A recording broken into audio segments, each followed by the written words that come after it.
Olá, caros amigos. Este é o quadro A Vida em Pauta. Hoje vamos falar a que veio Jesus. Você já se perguntou a que veio Jesus?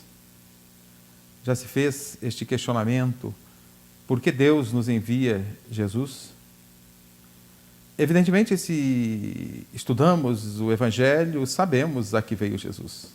Sabemos também por outras obras que nos falam da vida do Cristo. Mas o questionamento a que veio Jesus, aqui é refletirmos um pouquinho sobre a vinda do Cristo a partir da relação de Deus conosco. Porque nesta relação é que nós poderemos entender a que veio o Cristo. Jesus, nas suas falas, nos seus ensinamentos, nos mostra frequentemente que Deus, nos fala que Deus é Pai. Mas por que ele diz que Deus é Pai? Alguns podem entender que porque é o Criador, e não estaria errado. Porém, aprofundando mais esse entendimento e percebendo como Jesus nos traz os seus ensinamentos através de parábolas, através de comparações para o nosso entendimento, podemos levar a ideia de que Jesus nos fala que Deus é Pai para nos mostrar um outro exemplo, para facilitar o nosso entendimento. A partir do momento que ele diz que é Pai, ele está nos mostrando como é que Deus nos trata a partir da relação que nós, enquanto pais, temos com os nossos filhos. Como é que nós tratamos os nossos filhos? Os pais cuidam dos filhos, desde o berço, até antes, desde a concepção, ou quando ela é planejada, até antes da concepção, há um cuidado visando o crescimento e o desenvolvimento do filho. Nasceu o filho, os cuidados prosseguem. À medida que ele vai crescendo e se desenvolvendo, novas lições, novos cuidados, novas instruções vão sendo dados, conduzido aos novos mestres até que o filho se desenvolva e adquira a maturidade. Deus, enquanto Pai, faz esse mesmo processo conosco. Nós somos os filhos e Deus vai nos ofertando, à medida que vamos amadurecendo individualmente ou enquanto humanidade, Ele vai nos oferecendo as grandes lições. Diariamente as lições são oferecidas, porque todos os dias estamos aprendendo e crescendo e aprendendo alguma coisa e conduzindo algum desenvolvimento diariamente. Mas à medida que esse amadurecimento cresce um pouco, Deus nos manda as grandes lições. Mas antes de entendermos um pouquinho e falarmos um pouquinho sobre essas lições, temos que nos perguntar: quem é o Filho? Quem é o Filho de Deus? Às vezes as pessoas dizem: meu espírito hoje não está bem, a minha alma não está bem. Quando eu ouço essa expressão, eu acho que é uma grande confusão. Porque quando eu digo a minha alma ou meu espírito, ou seja, que vem a ser a mesma coisa, espírito fora do corpo, no corpo, alma. Quando eu digo a minha alma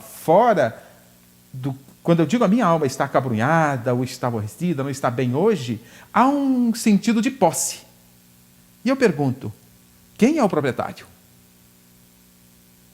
Se eu tirar a essência, só sobra o corpo é proprietário e o corpo vai desaparecer. Ao pó voltará. Eu tenho que mudar meu ângulo de visão. O Filho de Deus é o Espírito.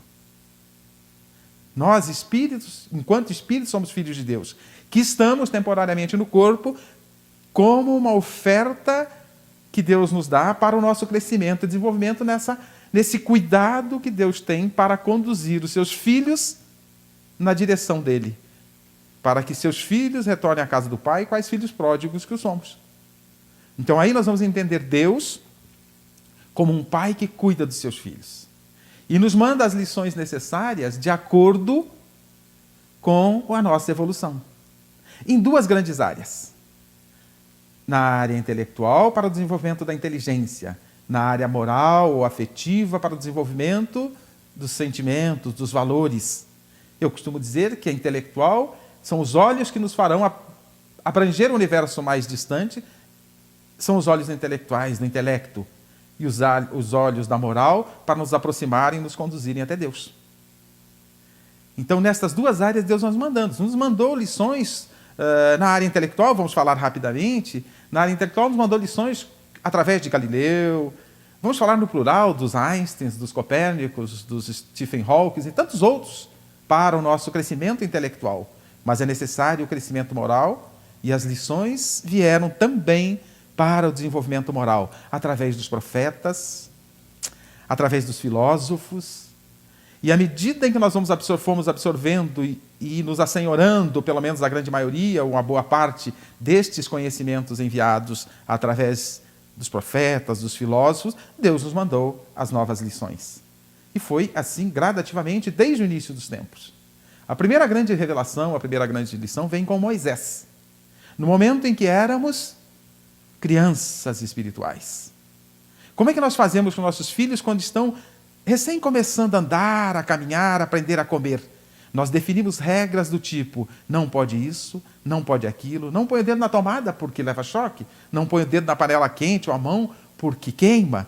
Nós vamos dizendo o que não fazer para os nossos filhos. O que nos traz Moisés? Não matarás, não adulterarás e assim por diante. A lista de leis, das 10 leis morais de Moisés, parece que só tem nãos, porque éramos crianças espirituais, da mesma forma que fazemos com os nossos filhos. Crianças espirituais precisam do não. Mas alguns séculos depois, amadurecidos com outras lições, outros exemplos que o Senhor foi nos mandando, foi necessário vir as lições mais definitivas. E aí vem Jesus nos trazer o seu evangelho. O que fazer? E aí Jesus nos traz perdoar o próximo, amar os inimigos, ser paciente, tolerante, indulgente, e, enfim, praticarmos a caridade, que é a essência do exercício do amor. Segundo nos informa os Espíritos, na pergunta 625 de O Livro dos Espíritos, quando Kardec pergunta qual o ser maior que Deus nos mandou para servir de modelo e guia, e eles nos respondem Jesus. Mais tarde, Kardec pergunta como entender a caridade segundo o próprio Cristo? E os Espíritos nos respondem: indulgência para com as imperfeições alheias, benevolência para com todos e perdão das ofensas. São as lições do que fazer para caminharmos na direção da casa do Pai, como alunos, como aprendizes que somos nesta escola. Então vem as grandes lições. Foi por isso que Jesus nos mandou, por isso que Deus nos mandou Jesus como modelo, guia, como mestre maior, nos trazendo estas lições. Mas Deus não nos abandona. E após o Cristo, foi nos mandando os Francisco de Assis, as Madre Teresa de Calcutá, as Irmãs Dulce e tantos outros aí pelo caminho para nos dar exemplos, lições e assim por diante. Mas era preciso uma nova grande lição.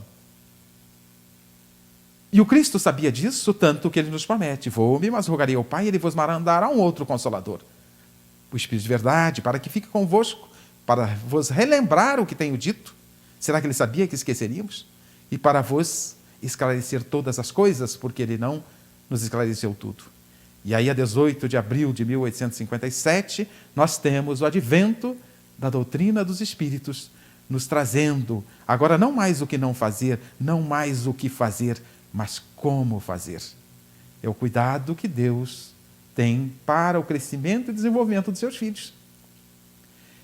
E é tanto esse cuidado que eu lembro uma passagem atribuída ao Chico Xavier.